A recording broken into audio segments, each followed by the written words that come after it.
I'm having a heart problem and seeing my doctor and afraid, and it turns out I'm just taking this energy out of this person's tight muscles coming up my arm, and your heart beats according to an electrical impulse that it gets, an energetic impulse, and it was throwing me off. Creativity, meditation, memory, and intuition are very enhanced at this state.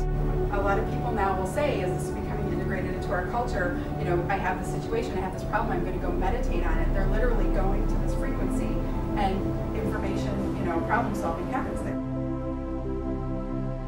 Her root chakra, she said, I feel it up in my throat. And I put my other hand up on her throat, and right away I felt, and again, I know nothing about her experience except I knew that her mother had passed away like 6 months prior. And I said, you need to talk to your dad about your mom. And she started crying, and it turns out that she had just, well, apparently lived with the fact that her father was an alcoholic and had beat her mother.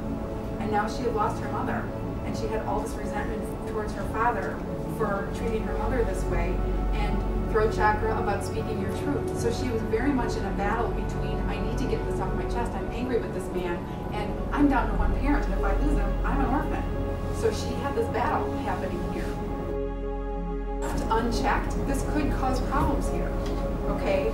Or it could cause problems here. So again, when she's saying it starts out here, and if it festers and festers and you don't do it and more of it builds up, you end up with physical issues. In the field of physics, they have already reached a lot of these conclusions, and medicine now is starting to let this in.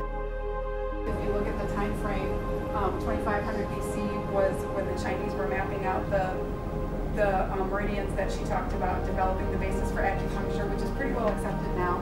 2000 BC is where we found medical texts with the chakras planted out. The first open heart surgery happened here, and then here we are in 2010. So when we're talking about Western medicine as traditional and energy medicine as New Age, you know, that's not quite the way it is.